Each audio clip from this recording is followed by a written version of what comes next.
Hi everyone, welcome to another episode of Second Act Actors. I'm your host, Dr. Janet McMorty, and I'm still a medical doctor, simultaneously trying to pursue a career in acting. My guest this week is Patrick Stiles. Patrick Stiles is, kind of a first act actor. He is a musical theater performer, was a musical theater performer, dancer, singer, now massage therapist, simultaneously trying to pursue a career in acting. And we have a wonderful discussion about balancing that career. He has a young family as well, too, balancing that. He also has an incredible, early life story about his life in the theater and what that looks like for him now.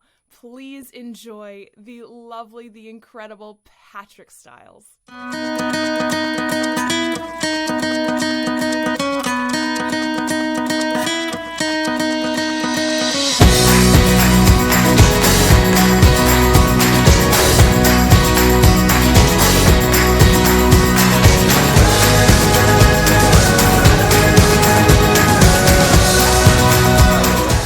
Tell me your story. How did you go from massage therapy into acting, doing both simultaneously?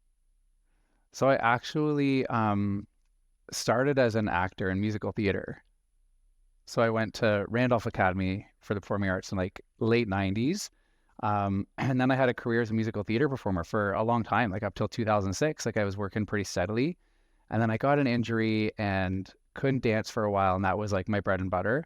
So I was getting treatment on my injured ankle, and massage was the most helpful. And I thought, you know what? I can't dance for the next 6 months. I'm kind of over this business. So I went to school and became a massage therapist. And then I thought that I would go straight back to theater and just do massage on the side. But then massage became more of a bigger thing. And then I did do simultaneously theater work and massage. It was actually really great to take a few months off here and there to go do a contract. And then probably 2015, 2016 was the last show I did. And then I was supposed to do one in 2020, which got canceled because of COVID. But it was early 2020 when I thought, you know what, I can't dance anymore. My body's too old. It's so fun, but it just hurts too much. So if I want to be taken seriously as an actor and do more acting and singing roles, I need to invest in all that class. So so then I thought, well, if I'm taking acting class, I might as well try TV film. Never really gave it a shot before. So that's where I started, and I'm just loving it. It's been almost 3 years now of being in class. I'd say probably every week on average. And I have a new agent who's awesome, but it's just so funny. I've booked a few non-paying student films, but it's a hobby you love when you're just I'm giving this my all and spending all this money because I do want to make money at it. You made me laugh so much in one of your podcasts when you were talking about taxes. And I think your accountant said something so here's all your expenses from acting. Where's your income? And you're just that's rude or something like that. You said, because it's so true. But, you have to spend the money and invest the time and get better. And I just love the process. So now it's, I'm more focused on acting, but massage is definitely what I do in my day-to-day and pays the bills and allows me to take classes and stuff like that. But yeah. When you were growing up, were you the theater kid? Is that what propelled, were you performative? Did that what propelled you into musical theater for post-secondary? I was into band. I played a lot of instruments and I sang in the choir, but no real formal training outside of playing piano and sax. And then I played piano for a ballet studio all through high school, for the ballet classes. And then I played in a pit orchestra for a musical, just our local community theater show. And I just remember thinking they're having way more fun on stage than I am here playing this piano. And I was really actually pretty shy in high school. So I didn't even take a drama class till probably grade 11. And I was so green, no clue. But yeah, that's where it started. That's how I got exposed, was through the music part. And then I just thought that's way more fun. And so it was kind of interesting going into the career as a singer dancer who hadn't been training since I was a kid. Because I feel TV, film, acting, you can pick that up later in life. But dancing, it's I would not be working today as a male dancer. Back in the day, the standards were so much lower. because of So You Think You Can Dance and stuff. Like, guy dancers have to be really freaking good too. But at the time, I was getting lots of work and I just was having the best time. I didn't care about any responsibility in any show. I didn't want to play a lead. I was just having the best time in the ensemble. And I mean, if someone was like, okay, you come up with your own count of 8, it stressed me out. I'm like, no, tell me what to do. And now that I've gotten more into acting, I'm like, I've done a complete 180. I want to make my own choices. I want direction, yes, but like I really value that being like more of a creative artist now, whereas back in the day I felt like a fun little factory worker helping the show to happen. I think I got off on a tangent there, but No, I love that analogy. That's really interesting. And like, so do you think that's like, what is that age, like great wiseness and maturity has brought this mindset shift, or is it training, or what do you think? I think it's, oh geez, probably training, probably age. Um, yeah, I don't know, to be honest. Probably just training because I never really trained much as an actor. I did in college a bit, and I remember I loved it. It was actually my favorite. But then it was so easy to book jobs as a singer dancer that I never gave it a second thought. And I'm sure I got like worse and worse at actually like speaking lines, being believable, because it's not, you do have to like act when you're in a show in musical theater, but if you're in the ensemble, it's not quite the same. So I think it's probably a combination of both, like age and getting wiser and training. Hmm.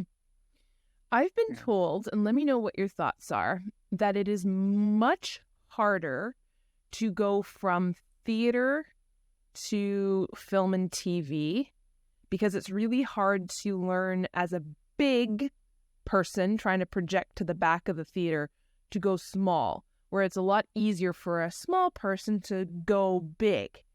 What do you think, and what have you noticed about now your transition to film and TV? Yeah, interesting question. One of the places where I take class, there are a lot of theater actors there. A lot of theater actors that are in the same position as me that really are more interested in doing TV film right now. And I remember my first class in TV film was like, yes, too big, too much facial movements, all the things. But I feel like there's definitely technical elements that you have to figure out. But really, it just comes down to like, am I talking to someone that's a foot in front of me, or am I talking to someone that's at the back of like a huge theater? That's kind of what it comes down to. And then I think on camera, like it just picks up absolutely every tiny little thing that sometimes, as Lewis talks about, which I love, you just have to have the thought and the camera picks that up. Whereas theater, you always feel the need to show, right? So I think that's been my challenge, and maybe other theater artists going to TV film, the need to show your work, the need to show that you've got it, show that you understand what you're talking about, whereas opposed to just like being in it and trusting the camera. I think so. It definitely is a challenge, but lots of people do it. And I'm hoping that I get to do it too. And then going from film to TV, I don't know. If anything, I find, like, I mean, Broadway stars do it all the time, right? But a lot of times, some of those theaters are actually smaller theaters. So they're not like humongous 2,000 people theaters. And you can have like a famous TV film actor in the spotlight center stage. And it's almost, I think, as intimate as film, maybe. Maybe not. Maybe I'm making that up. But yeah, if anything, maybe a TV actor going to theater might be like, what do I do with my hands? Yeah, and I remember Kiefer Sutherland. I knew I was going to remember the name. He did a play in Toronto a while back, and I remember the reviews were like, he's acting just from the neck up, because that's all he needs to do in film and TV, especially in like some of the incredible shows he's been in, like 24. He's just literally, it's here. Yeah. Yeah, like not knowing what to do with your hands. And it's funny that you say that, because my film and television training, my acting training, to be honest, has been through Zoom because I started in the pandemic. So my training has been this box. And then I started doing improv and theater in person and was like, yeah, what do I do with the rest of my body now that we're in person for theater? Yeah, because film and TV, that's Yeah. great. You plant yourself, you ground yourself. Nobody cares what your body's doing. But as soon as you're on stage doing improv, it's like, I don't know what I'm doing. What do I do with my hands? Yeah. And I think honestly, every theater actor also has moments when they're like, what do I do with my hands? 100%. It's not just a new thing for film going to TV. It's everyone. Um, but and I love, honestly, in TV film land, I love that it's here. Not that I would ever worry about what to do with the other. I think honestly, a lot of it comes down to like being self-conscious over like, I'm bloated today, Hmm. or like, I don't know, stuff like that. I don't know. And I wonder if that, like, that's kind of, not to get, like, we can get sociopolitical if you want, but, you know, kind of growing up in an image conscious uh, industry, right? Dance, musical theater, you know, kind of constantly thinking about that because it is part of, you know, you're judged on artistry and how your body is. For sure. And some of my favorite actors in theater that I can think of, like they don't give a fuck about any of that. Hmm. You know, there's no room for them to be self-conscious in their work when they're on stage. They're just like they're in it. And that's what we love to see, right? Because it's like they're displaying all of everything that they are out there. And I think coming from a dance background, you know, like suck it in, hold yourself up tight. You know, your breathing is very apical as a dancer, as a dancer. So yeah, no, I think theater actors really, you have to have like the full body, like, here I am. And they talk Yeah. about, you know, grounding. I say they, you know what I mean, but like the the overlords of the industry, like kind of grounding and being in your body. Do you feel that your dance experience has allowed you to excel at that sensation of planting and getting yourself in tune with how your body's sensations are feeling, like the thoughts that you need for now film and TV? Probably, probably. But I've also, I remember having a coaching and this guy who I love, David Connolly's his name. He's an awesome director, actor, coach. And you know, he wanted me to like, it was an up-tempo like song. And I was like, just supposed to be like living my best life, like at a party, like full on dancing. And I still have such a hard time with that, even as a dancer, because I'm not a dancer that would go dance in a club. You know what I mean? A lot of dancers are, but some aren't. Some are technically trained and like I said, like tell me what to do and I'll do it to the best of my ability, 8 shows a week. But making stuff up. So I think the acting is actually helping more with that to be less in my head, which allows me to be more in my body. Because I think, I don't know, people think, yeah, you're a dancer. Of course you're in your body, but I don't know if I have an easy time with that. I feel like the acting is helping more. But I'm weird. No, Weird. no, because I was just talking to a former professional ballerina turned actor. And she danced professionally in New York for many years and now has retired and is finding a really interesting, not only just transition from, you know, and I wonder if you feel the same, like retiring from something at an age when not many other of your peers have retired, you know, because you're like, my body is now saying you're done. But yeah, now moving into acting and kind of looking back at her career saying, man, I wish I had done more acting training because I think it would have benefited my ballet because of exactly what you just said. Mm. Fascinating. 100%. I sang this song recently that I was considering doing for like an audition that I went to. And I hadn't sung it in a while. And there was like an A flat in it. And I always just felt like it was never great. And I hadn't focused on singing in a while. I was just doing acting, doing Meisner stuff, which I loved. And I just went at the song from an acting perspective, which is what you're always meant to do. But I finally just did it. And vocally, it was a non-issue. You know, I got out of my head and just let my body do what it wants to do naturally when you're having those thoughts and relaying that story. So that was a cool experience. Could I mimic that like 5 minutes later? No, I went back to cacking on the note. So there's still more work to be done. But no, I think for sure the acting like really helps dancers and especially like ballet. Like is just so technical and so precise. That sometimes you feel like there's not even room to like take a deep breath. I can only imagine. And I didn't really do ballet, but that's sort of like a lot of ballerinas that I know. It's like, no, you don't like take a big breath and let your diaphragm push down and let your like stomach hang out. You just don't do that. Your gut hang out. Yeah. Yeah. Oh my gosh. Do you find that you have brought anything from your massage therapy training and now practice into your acting career? That's a good question. I think I'm not sure if this is 100% going to answer what you're saying, but it is something that I think is related. I've always felt very competent as a massage therapist. I had good training, stuck with the program, hustled at the beginning of my career, like did exactly what I wanted to do. And I'm very happy with where I am. And I've always felt competent. Since day one of graduating, I felt confident, competent, and always willing to learn and grow and all those things. Never had like a sort of superiority complex over anyone or anything. I'm just like, this is what I do. I'm good at it. How can I even be better? And then I'm like, I never felt like that as a performer. And so I think that made me realize, like, if I can have that level of comfort as an actor, that's why I'm taking class all the time. And I'm starting to get there. Like, I'm starting to feel just more competent, which helps with grounding, which helps with just being and doing all the things. So that's one thing.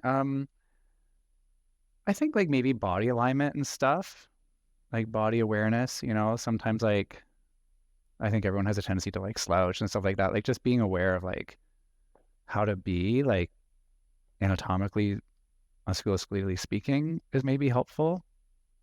I don't know. I love what you said about competency, because that made me think about my own career. And as soon as you started talking, I was like, yeah, that's exactly how I felt. Extremely competent and hustly. And there's something about acting, and I think it's because there are some people out there who don't need to train. They are just naturally gifted actors. And I'm sure there are dancers out there, there are singers out there, right?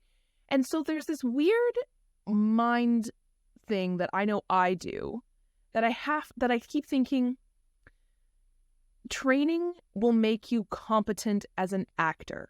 This is no different than becoming a doctor. But for some reason, my mind is saying, if you're not naturally good at it, you're never going to be competent. But then the other side of me says, look at how much you've changed and improved with your training to become competent as an actor. Do you know what I mean? Like there's this weird, Yeah. I think it maybe is the creative careers, right? Where there are some people who are like, well, if you're not naturally talented at it, sorry.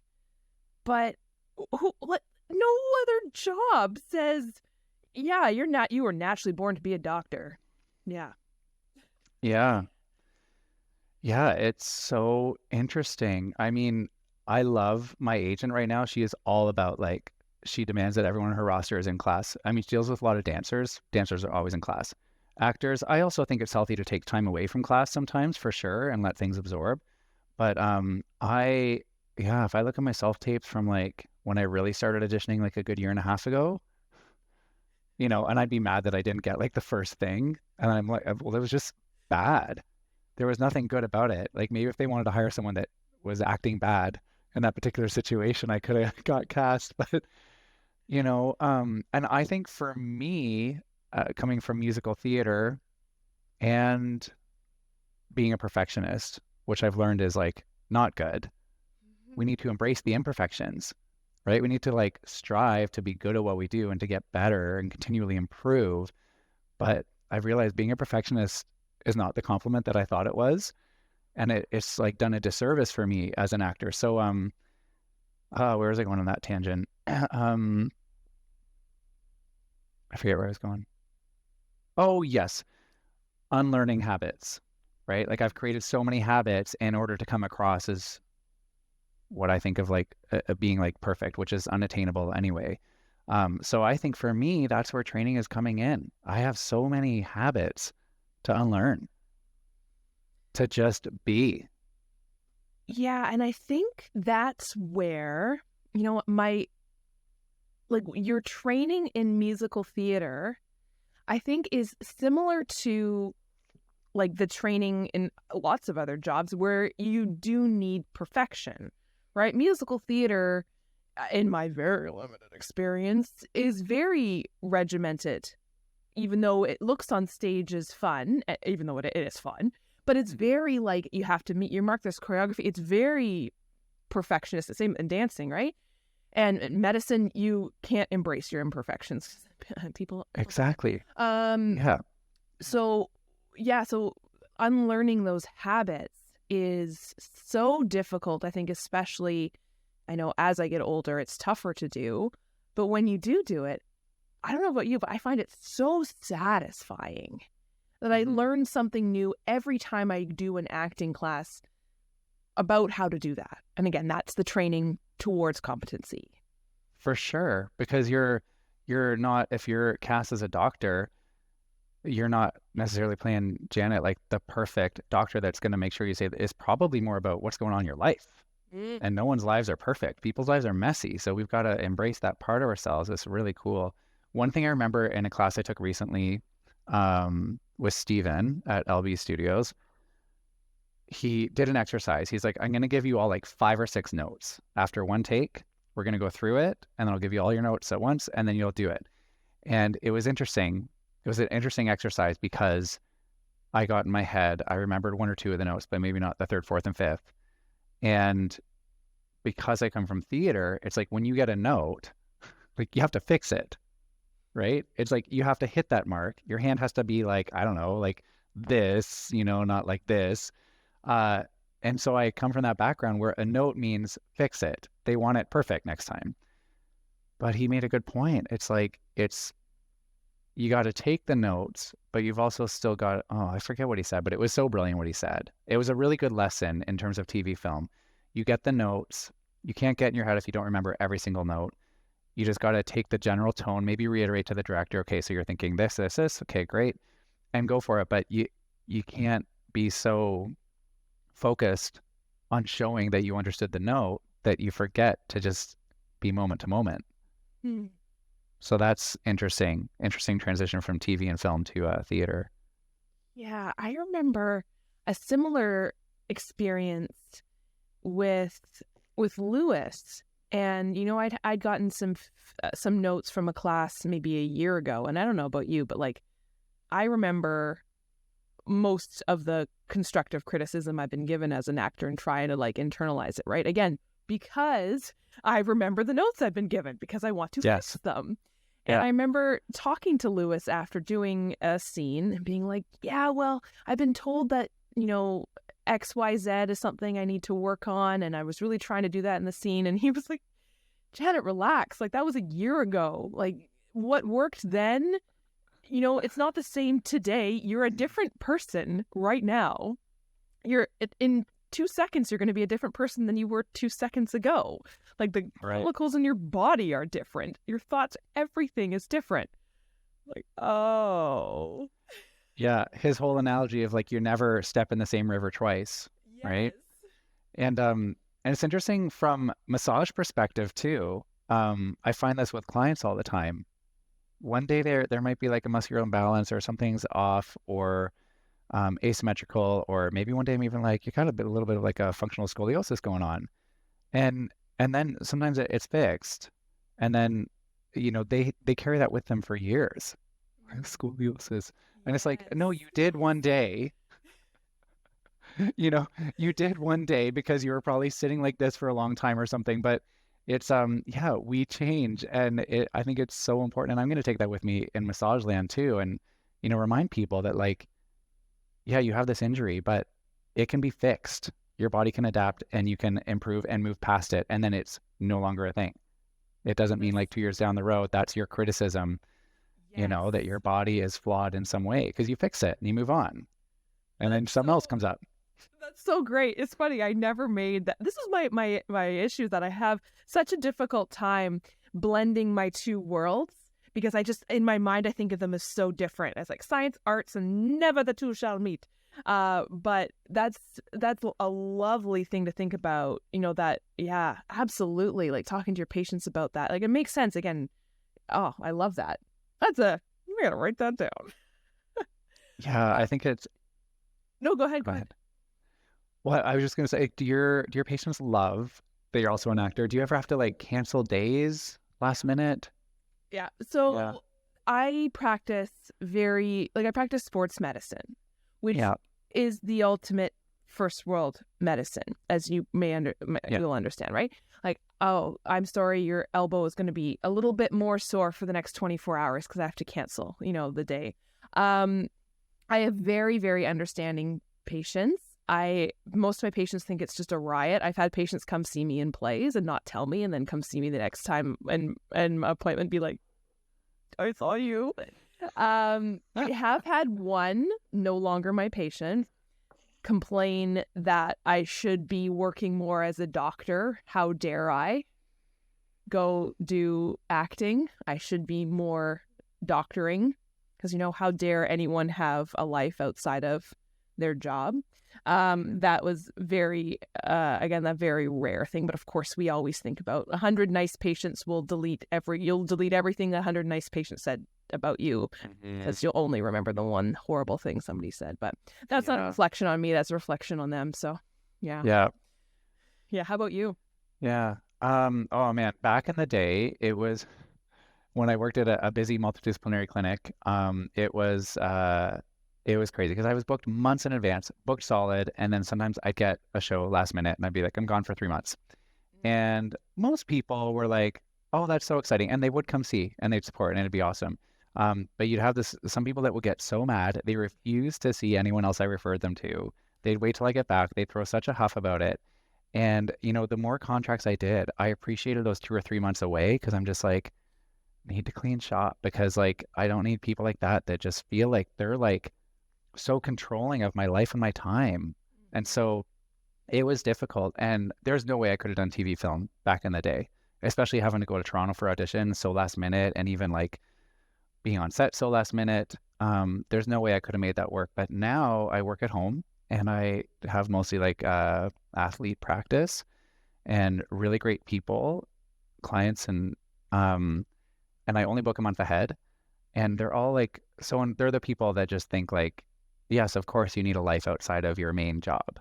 They're good people.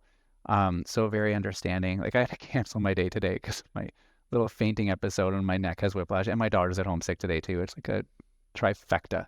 But anyway, so it's been, I really like it right now, and I love self-tapes. I like the odd in-person audition, but and also the fact I work from home. If I have like half an hour off between clients, I painted a wall, and I could easily do a quick little thing if I needed to. So yeah, no, it's really good right now. But years ago, it was tough for sure. Mm-hmm. Has there been anything that has surprised you about the entertainment industry? I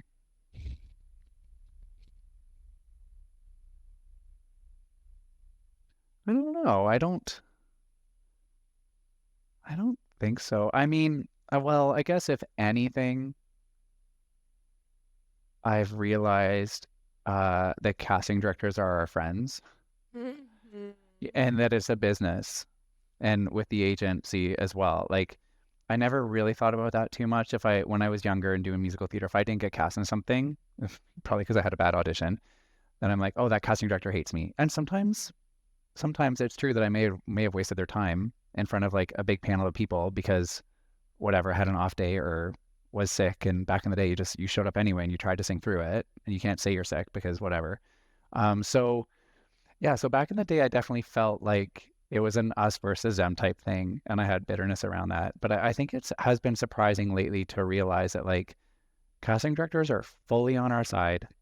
I think they're human. They realize that we have bad days, and they have positions to fill, and they need our help getting that done.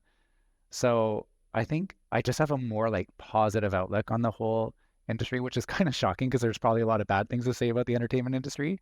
But I've learned that recently. Like, I love auditioning. I used to hate it. I resented it. I'm like, why am I doing this? I'm not going to get it. And now, like, since I've been with my new agent, in last August, I had 72 auditions, and I booked like, I don't know, and I booked like 3 student films, like nothing paid with my agent yet. I feel awful. I'm like, and I told her once, I'm like, I just feel so bad. Like, I'm doing my best. I keep getting better. And she reviews every self tape, and she's like, we're very happy with you. You're doing all the right things. Just a matter of time and figuring out exactly like what breakdowns are the most appropriate to submit you for. So I think that's been surprising in TV film land. It just feels a little bit more positive than my experiences before, and a little bit more collaborative. And everyone kind of needs everyone to be their best selves, and to work together to make it happen. Mm-hmm. Where did that come from? Like, was that a discovery for you? Yeah, I think like even like listening to your podcast with your agent, who she sounds a lot like my agent, like very business. Like when she's like, you know, I'm sure you have like mental problems sometimes. I don't need to know them. And I'm like, my agent would love to say that to me if she could. For sure. There was one time, like, I know you don't care about like my emotional issues over this business, but like I had so many auditions last week, and like this, it feels like my phone doesn't work. Like it's so sad, but you know, not their job to do that. But yeah, so your podcast, and I've taken a few casting director workshops, and I think I met you in one of them with Jeb, right? That's where we met, and so I'm gonna interrupt you because I saw your background, and there was like the same like MSK posters that I have in my office. I'm like, who is this man? Right. I think we'll be friends. Yay. Those posters are currently gone because I needed a blank wall, so they're on the floor and I don't get to look at them anymore. Yeah, so doing those courses really helped as well. Mm-hmm. Yeah, and just really, I think it's partly helpful that there are often so many auditions, and I submit myself to every student film. I just want to be busy auditioning, and everyone is an experience and a good little challenge. And so yeah, so I've been submitting myself for a lot of extra stuff I know I won't get paid for, but just the volume of auditions, it's almost laughable how many I've done without getting paid, and how much I've been in class without making any money off it. But I don't know, it somehow makes me love it more. We're weird people. It's interesting. I remember somebody giving me the analogy about Survivor, the show, and how, yeah, we do so much, and it's really hard to invest so much of your soul and mind and energy and time into these tapes that you send off into the ether, and then you get ghosted. Like you literally never hear, and you're like, that's me. I've put out into the world, and I've been ghosted by the casting director. But I remember somebody saying, all you gotta do is outlast everyone. Because for a lot of people, that's too much. And I don't blame them. It's rough. Sure. Yeah. So I think if, you're not getting booked for stuff, but I'm hoping, and maybe I'm completely wrong here, that one day some casting director is going to see that like my agent submitted me for something. So I'm like, oh yeah, Janet. Oh, she's still around? Oh, cool. That's great. She's still kicking. Good for her. Because I heard the rate, it's like, I can't remember the percentage, but the amount of actors who start and quit after like between 1 and 5 years is something like 80%. Oh yeah, I'm not surprised. But that's why you got to love it. Like if I didn't love it, like I stopped performing in musical theater because I did not love it. It was, and now I miss it, and I wouldn't mind. I'm totally open to going to do a show again. That'd be great. But yeah, no, it's not for like the faint of heart. Is that the expression? But the other thing I really love, the odd in-person or Zoom edition I've done, I love those because I leave and it's done.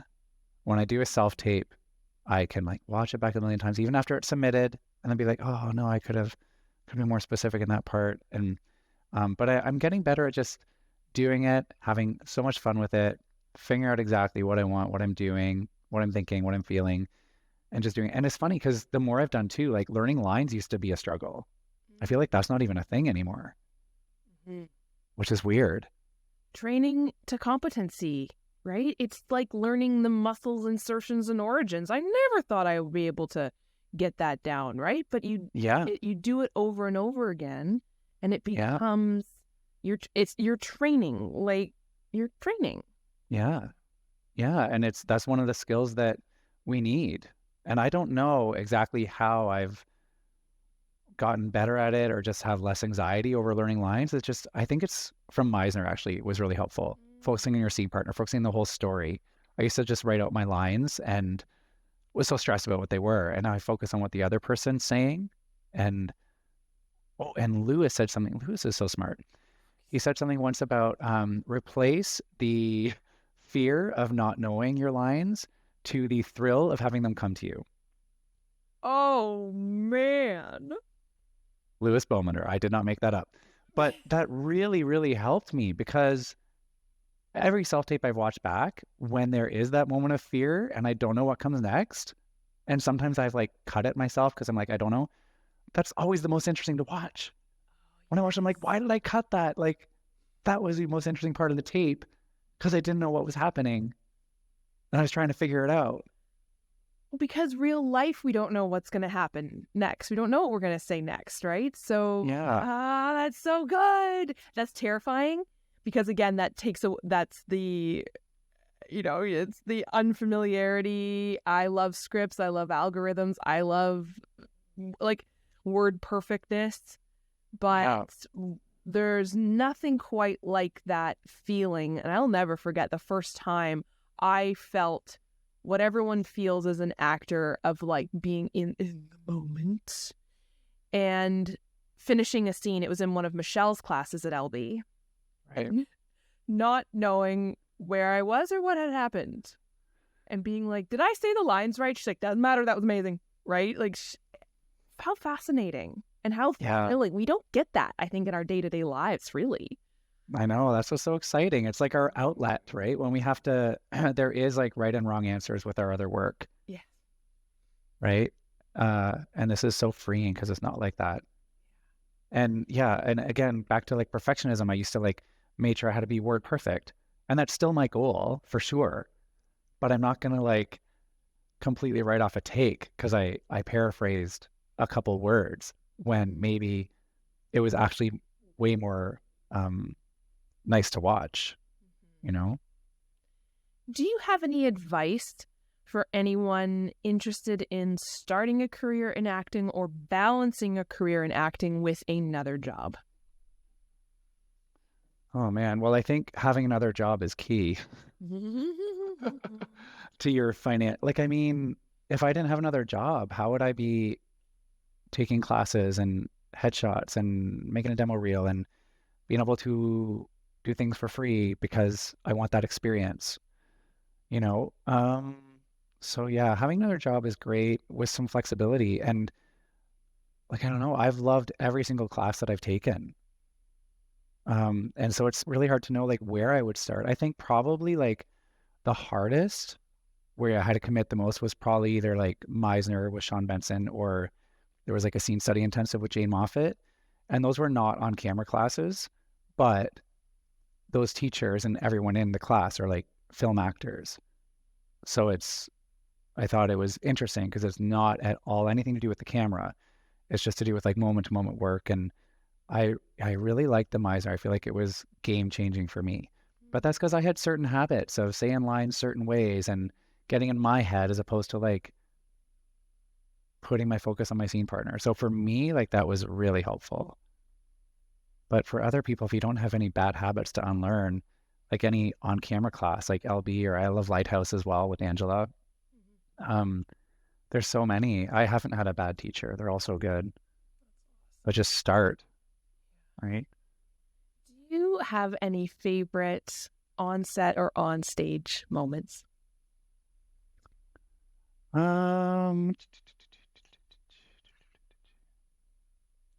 I like, honestly, probably the biggest highlight was a show I did. I did it in Russia and the national tour of it. It was called 42nd Street. So huge tap musical. Oh. And I remember like, I didn't want to go to the audition. I'm like, I don't want to go to Russia. You can't even be gay there. Like I'm going to end up in jail.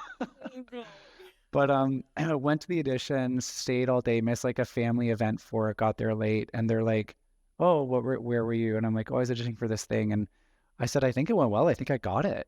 And they're like, "Oh, what is it?" I'm like, "Well, if I do get it, like I leave for like Russia next week for like a year. It ended up only being like 4 or 5 months, but that show was like we had bomb threats. Uh, just like there was another show going on in Moscow at the same time that had like a hijacking from these Chechen rebels, and people died, and people were calling us from home, and they're like watching CNN, and they're like, "Oh my God, is that you guys?" And like we're watching the news, and it's all in Russian. I'm like, "I don't know, it's not us." Anyway, so that whole experience, the show was incredible, like full orchestra, huge cast, and then the national tour was also fantastic of that show. But I just loved those experiences, like living on the edge. I remember one day, we didn't have our places call yet, or maybe even 15 minutes, and it was like time to go. And we're like, what's going on? And the stage manager comes on the tannoy, and most of the cast was Americans. There were maybe 10 Canadians to like 50 Americans. And this was a year after 9/11. So Americans from New York City were like very on edge about a lot of things. Whereas the Canadians were more about like, what's this adventure we don't get in our Canada? So the stage manager came over thing. She's like, "Ladies and gentlemen, stop what you're doing. Stop what you're doing." And I remember this guy beside me like was out. He was out of the dressing room before she even said what was going on. And he was on a flight back to New York the next day. And I'm just like, do. And she's like, "Stop what you're doing. Leave.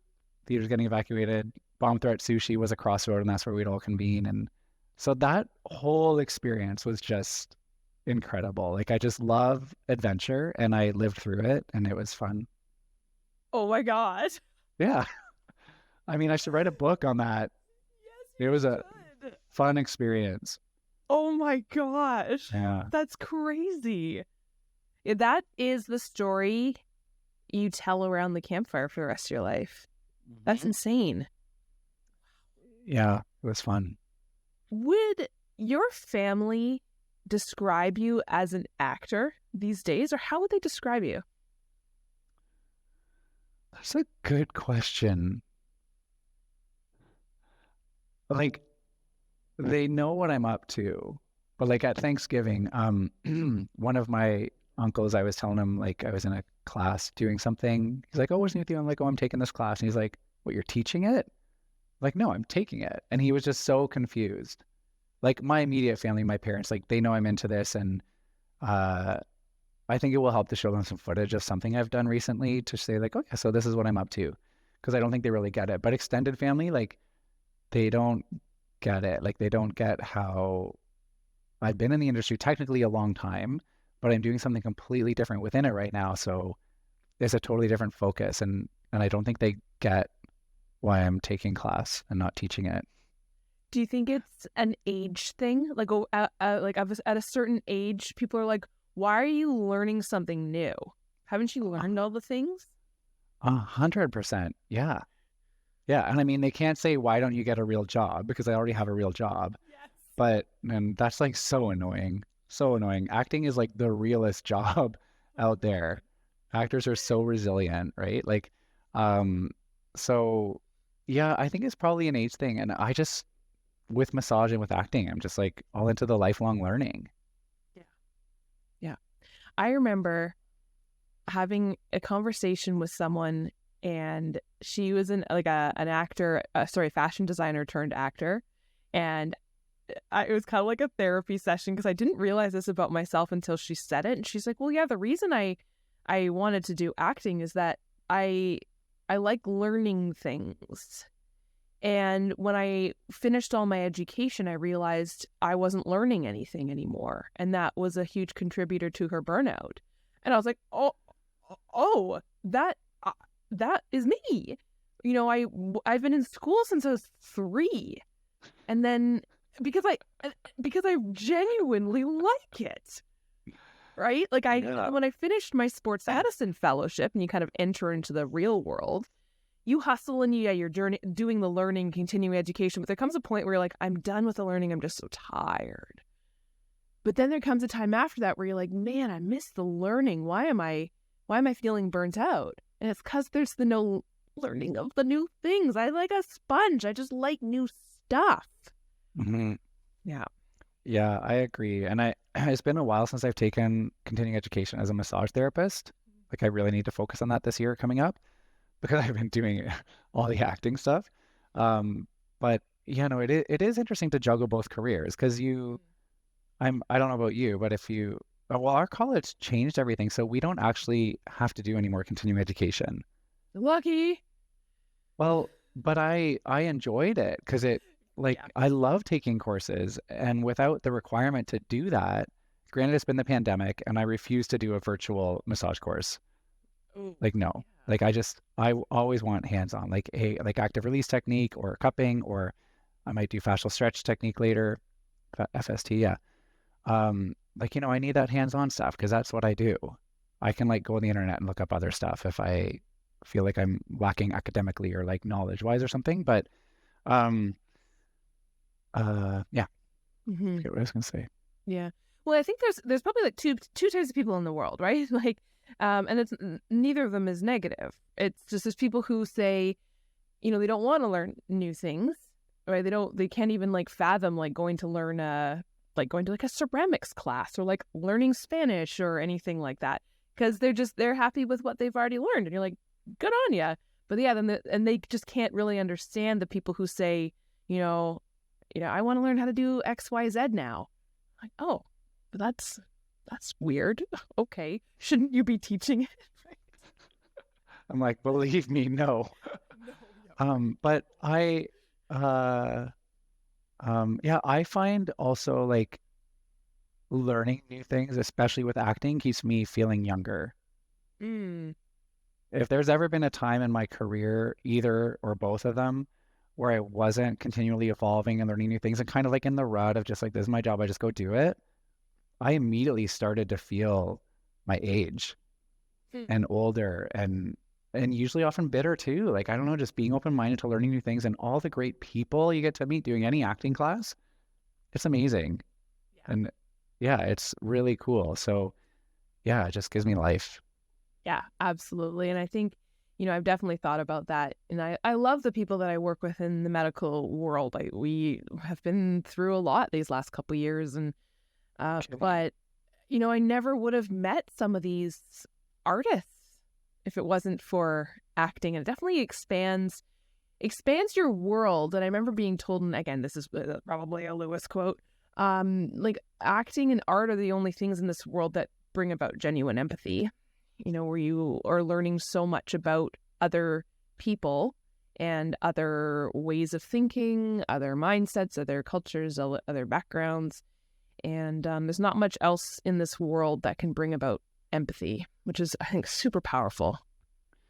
Yeah, which is why maybe in my experience, I find actors in musical theater or people I met in TV film are generally like positive, open people because you spend time putting yourself in other people's shoes, Mm-hmm. Yeah. which is so cool. It is so cool. It's so cool. It's a privilege. It's a privilege. Do you have any final words of wisdom, words of advice? I guess just like keep training, and if you love it, that's enough. I think I'm sure that I've told people when I didn't get an audition before or didn't book that job that I thought maybe I had a really good shot at. And I feel like even like close friends have been like wanting to say like, maybe like that's enough. Like maybe it's time to give up, but if you just got to be true to yourself. Like if you love doing it, keep doing it. Despite what other people think or say. I mean, I think generally people are supportive of people doing what they want to do. But I think some of my closest friends, when they see like the ups and the downs and like the highs and the lows and the like, they're like, why are you doing this to yourself? And there's days when I wonder that too. But, and then one person, this is my last bit of advice that I learned from this actor that I did a student film with. Her name, I forget her name, but she said like, I like to set some completely ridiculous expectation. Like if I book 1 in 200 auditions, would I still want to do this? And if the answer is yes, great, keep going. And that actually helped me a lot because, you know, now I've booked a few out of 72. And I don't even care that they're not paying. They're great quality demo reel footage. They're amazing roles that I would not get hired to play right now. So yeah, so things set like a just ridiculously high bar to achieve and or to not achieve, and be like, if you know, would you still do it if? And if the answer is yes, then just keep going.